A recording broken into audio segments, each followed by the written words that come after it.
नमस्कार, मैं हूं अमित कुमार। राहुल गांधी के सामने एक से बढ़ के एक समस्या आ रही है। अब स्थिति ऐसी आ गई है कि राहुल गांधी के अपने ही उनका साथ छोड़ रहे हैं और उनकी बातों से असहमति जता रहे हैं। अपने का तात्पर्य यहाँ पे ये है कि जनता तो पहले ही धीरे धीरे कांग्रेस पार्टी से दूर होती जा रही है और कांग्रेस का वोट बैंक सिमटती जा रही है। लेकिन अब राहुल गांधी और कांग्रेस को जिन विपक्षी नेताओं पर विश्वास था कि वो उनके साथ अब हर मुद्दे पर रहेंगे, जिनका वो बार बार जिक्र भी हर मुद्दे पे करते हैं कि 19 विपक्षी पार्टियां एक साथ है, अब उन विपक्षी नेता भी, वो सारे विपक्षी नेता भी अब राहुल गांधी के बयानों से, राहुल गांधी की बातों से, उनकी नीतियों से असहमति जताते दिख रहे हैं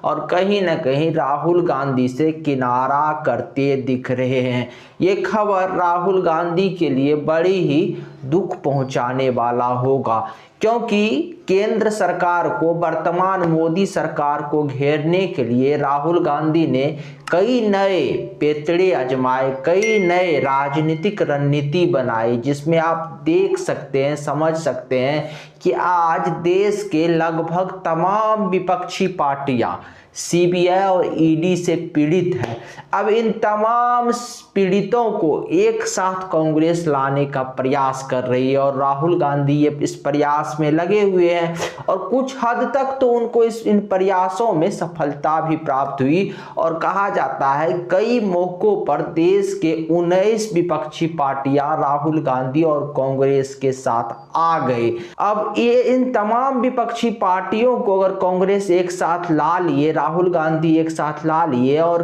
राहुल गांधी इनका नेतृत्व करने लगे, तो कहीं ना कहीं राहुल गांधी की नेतृत्व कुशलता पर देश के जनता को भी धीरे धीरे विश्वास होने लगेगी। यानी कुल मिलाकर देखिए तो कांग्रेस की ये रणनीति रही होगी। लेकिन अब यही विपक्षी पार्टियां कांग्रेस के बयानों से असहमति जता रहे हैं और वो कह रहे हैं कि वो जो है कांग्रेस के हर विचारों से, उन कांग्रेस के सभी विचारों से सहमत नहीं है। अब कांग्रेस चाहती क्या है इन विपक्षी पार्टियों को एक साथ लाके करना? अब जरा देखिए,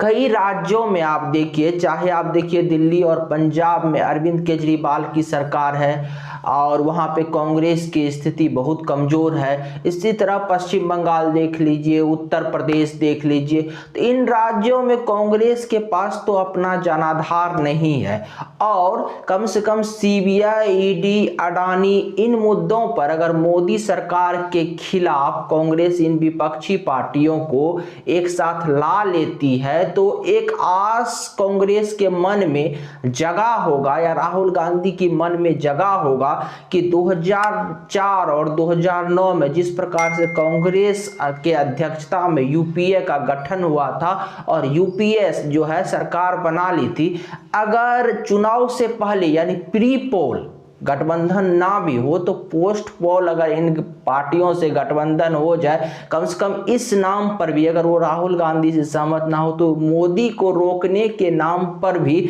अगर अपने अपने राज्यों में ये पार्टी लोकसभा में अच्छी सीटें ला लेती है और पोस्ट पोल गठबंधन हो जाता है मोदी को रोकने के नाम पर ही, तो राहुल गांधी और कांग्रेस वो तमाम कवायद कर रहे हैं कि कम से कम अभी से इन पार्टियों को केंद्रीय लेवल पर, सेंटर लेवल पर दिल्ली में अपनी नेतृत्व कुशलता दिखाए और एक संभावना तो यहां जरूर बन जाएगी कि ये पार्टियां मोदी को रोकने के नाम पर हो सकता है कि राहुल गांधी के साथ चले जाए और राहुल गांधी के साथ चले जाए तो राहुल गांधी प्रधानमंत्री बन जाए और केंद्र में राहुल गांधी की सत्ता आ जाए। इस तस्वीर को देखिए, इस तस्वीर को देखने के बाद भी आप इसका मतलब समझ जाएंगे कि इन बातों में और कांग्रेस जो है नेतृत्व करने के लिए, देश का नेतृत्व और विपक्षी पार्टियों के नेतृत्व करने के लिए कितना बेचैन है और कितना उत्सुक है। इस तस्वीर में आप गौर से देखिए,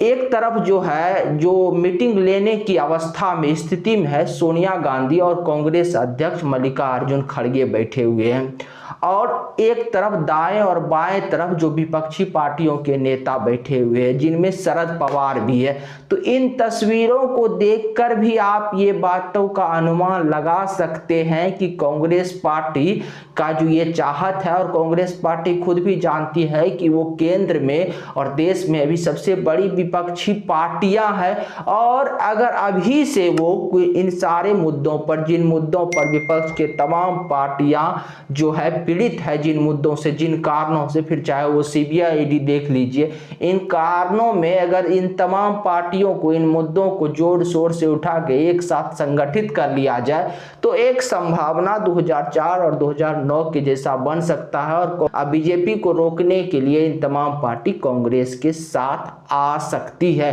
तो इन सिनेरियो पर तो कांग्रेस काम कर रही है, इन रणनीति पर तो कांग्रेस काम कर रही है, लेकिन अब कांग्रेस को झटका दे दिया है उनके ही 19 विपक्षी दलों में से एक एनसीपी नेता शरद पवार ने। अब देखिए पिछले कुछ दिनों से हिंडनबर्ग की जब से रिपोर्ट आई है, अडानी के जरिए जो है डायरेक्ट जो है राहुल गांधी मोदी सरकार को घेरने का प्रयास कर रही है और डायरेक्ट मोदी पर हमलावर है। हालांकि ये दूसरा विषय भी एक बात निकल के आती है कि आखिर अब देश में राहुल गांधी के समक्ष तमाम बेरोजगारी, महंगाई या दूसरे जो मुद्दे हैं समाप्त हो गए, जो केवल कुछ दिनों से भारत की राजनीति जो है अडानी के इर्द गिर्द ही घूम रही है। अब इस अडानी के मुद्दे पर देश के सर्वोच्च न्यायालय ने एक जांच कमेटी गठित भी कर दी है, लेकिन राजनीति के दृष्टिकोण से लगातार राहुल गांधी तमाम विपक्षी पार्टियों का, कांग्रेस पार्टी और राहुल गांधी के नेतृत्व में नेतृत्व करते हुए जेपीसी की मांग कर रही है कि एक ज्वाइंट पार्लियामेंट्री कमेटी का गठन होना चाहिए, यानी अडानी के खिलाफ जो जांच के लिए। अब जो है एनसीपी नेता शरद पवार जो उन्हीं विपक्षी पार्टियों में है जो पहले राहुल के साथ भी,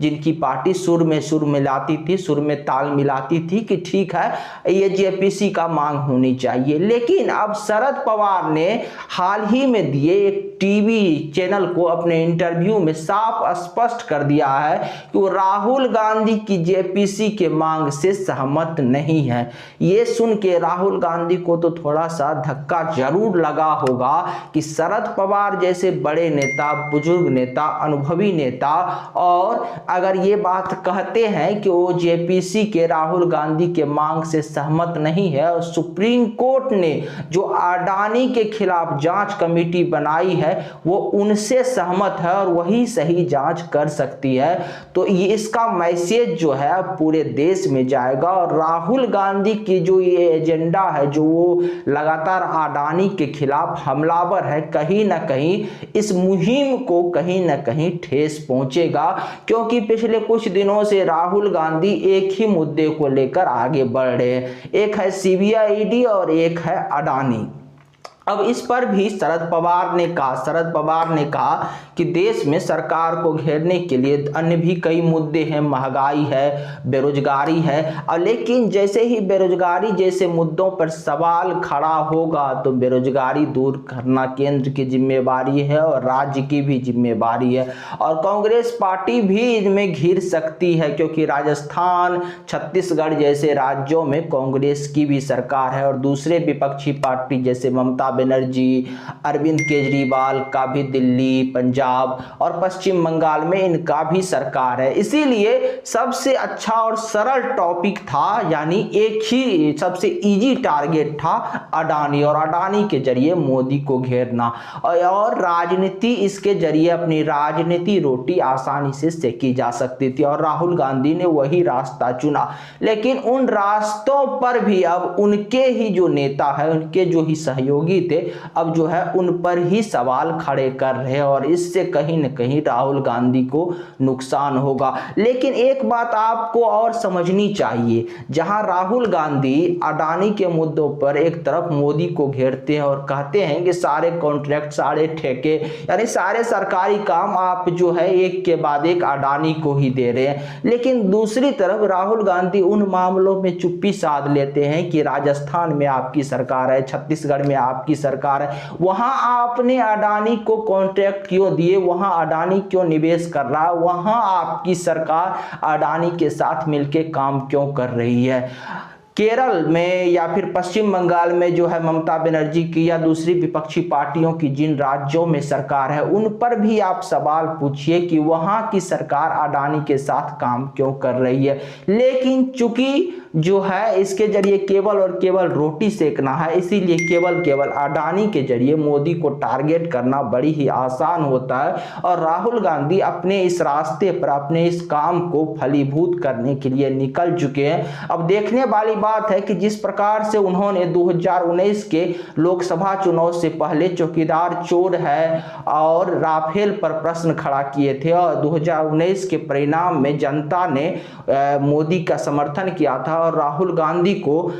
जो है कहीं न कहीं कांग्रेस को इससे नुकसान हुआ था। ऐसा ना हो कि राहुल गांधी को 2024 से पहले भी कुछ लेने के देने पड़ जाए, और जिस प्रकार से वो केवल अडानी और सीबीआई और ईडी पर हमलावर है, कहीं न कहीं जो है जनता को ये बात पसंद ना आए और 2024 में भी कांग्रेस को इसका जो है नुकसान देखने को मिले और बीजेपी और मोदी को इसका लाभ मिल जाए। अगर आपको हमारी जानकारी अच्छी लगी तो चैनल को सब्सक्राइब कीजिए, वीडियो को शेयर कीजिए। नमस्कार, धन्यवाद।